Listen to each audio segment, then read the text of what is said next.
things like that. My sister, she had broken her back and had back surgery, and so she no longer could compete in elite gymnastics, but she came to visit, and Marta had a really pre-existing relationship with her, so she trusted her and liked her. So she let her come up and visit us in our room story worlds. And so every time Jordan would come up, she'd bring lots of food. And Carly and Polly and everyone came to my room, and everyone would eat food. And Jordan was sitting there watching them eat it like they had never, like it was the last supper, like they hadn't eaten in years. And that's how we were starving. And what coaches don't understand, and what I don't think the organization understands, is that these aren't adults. We weren't adults making adult decisions, weighing the pros and the cons of these choices. We were children with developing brains that are not fully developed. So if you tell us, get skinny, or anything, you need to eat healthier, we're going to internalize that and do whatever we know best to do to make that happen. And it ruins people. Like I said, my eating disorder didn't end until years after gymnastics. And I consider myself lucky because I was able to beat it after only 2 years of therapy. And I knew I needed to actually probably go to one of those in-house rehab facilities, but I didn't have the money, and my parents didn't have the money, and I sure as hell wasn't going to tell my parents that I had an eating disorder and I needed help, and I wasn't going to go to Cassie and tell her. So I'm lucky, because I know I have some teammates still today that are in and out of rehab facilities. And the little things that coaches, that you guys say in the gym, that may not be malicious intent or that you don't think is harmful, is. Because you're dealing with children. You're not dealing with adults who can weigh the pros and cons of decisions. You're dealing with children, okay? So the things you say, those you will obey me attitudes. No. Empower your athletes. Allow them to take ownership of their gymnastics. Allow them to say, hi coach, I'm really tired today. Do you think I can take the day off?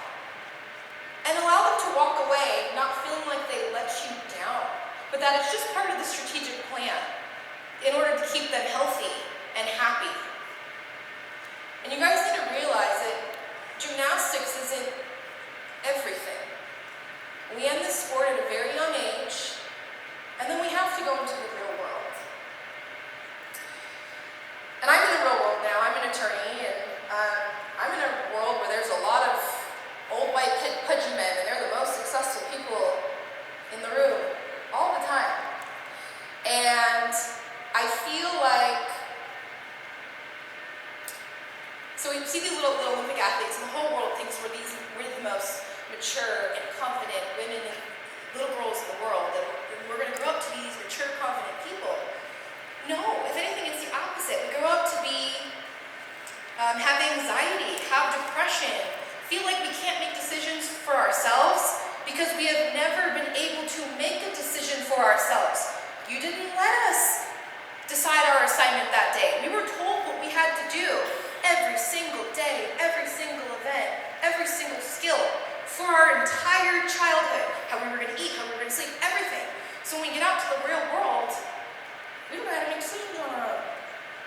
And, I spoke at a panel on Thursday at Southern Glazers. They're like the biggest liquor and beverage distributor in the country. There was a woman in empowerment in the panel. And, out of the Fortune 500 companies, there's only 33 women CEOs. And a lot of times in these rooms, and even in the rooms that I'm in, I'm not the only woman, right? So empower these little girls to be able to speak up in a room full of men.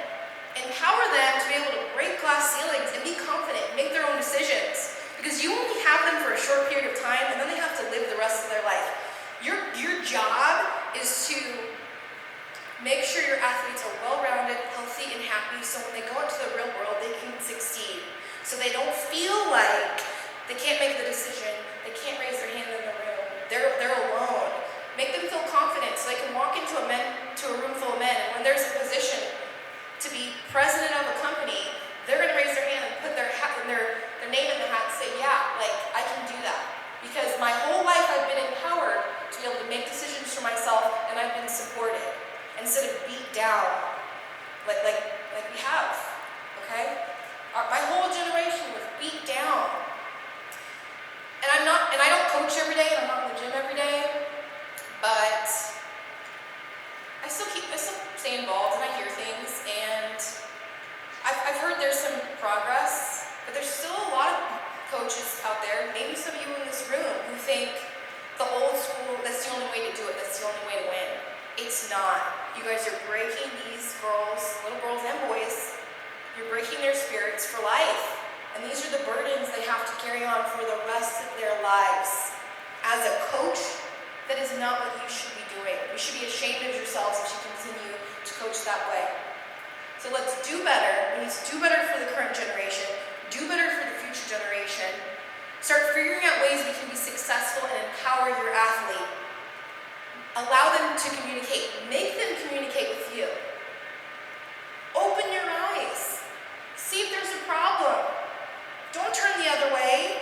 Like, help them and empower them. And if you see a cry for help, do something about it. Thank you.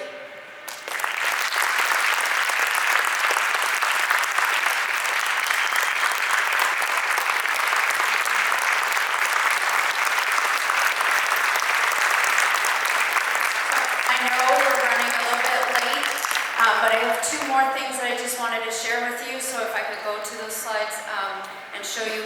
One is this body image video that we made. It's our third coaching video. The reason it was made was because of a lot of the things in the video were said to me by other coaches about their athletes. Ladies, line up. It's a minute. Riley, stand up tall, easy, feet together. Okay, obviously not our best training today, so I need you guys to get focused. We have competitions coming up. Sarah's party is tonight, so let's think about what happened last time. We couldn't swing bars, we couldn't land anything because we're eating candy and cake and ice cream at parties and then coming to train. When you go to these parties, you make healthy choices. Do you understand? Make good choices. Only healthy food should be eaten by an elite athlete. This is our brand. Long, beautiful, thin lines. That's what we're looking for. One mess up, and you'll destroy your gymnastics. Let's get it together. Leah, 2 ice creams before the last competition. Was that really a good choice? All right, you're representing our brand. So please, long, skinny lines like Morgan makes beautiful gymnastics. Otherwise, we can replace you. There's a couple of those statements were actually said to me. And then this video is a girl on the internet, but once I read the Minnesota starvation experiment, it's fascinating. So she kind of does a little a summary of it in her words. So I wanted to play this for you because it kind of goes into the mind of when you hear Tasha say, "I couldn't stop," they can't stop. So I'm just going to play this experiment because she kind of goes into it and explains it pretty well.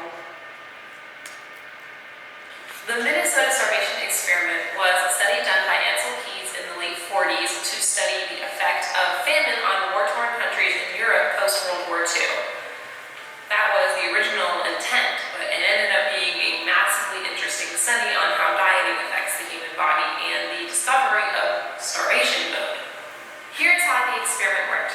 First, the subjects, who were all men, were studied under a 12-week control period in which they were fed a standard diet of 3,200 calories, and their psychological and physiological states were measured in order to determine their standard or the control for the experiment. At this phase, all the men were at a standard, stable weight, and they were able to maintain their weight through these 12 weeks. Then came the starvation phase, where for the following 24 weeks, all of the men's diets were cut by approximately half to 1,570 calories per day. It was here that many of the men started exhibiting behavior that is very common in people with eating disorders or chronic dieters.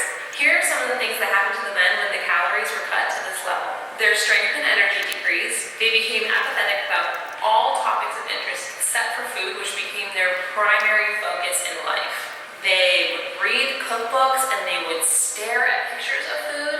They would chew copious amounts of gum, somewhere upwards of 40 packs of gum a day, and chug the tea, coffee, and water that they were given. They became irritable if their meals were not on time or not what they expected. They were depressed. They obviously lost a considerable amount of weight very rapidly.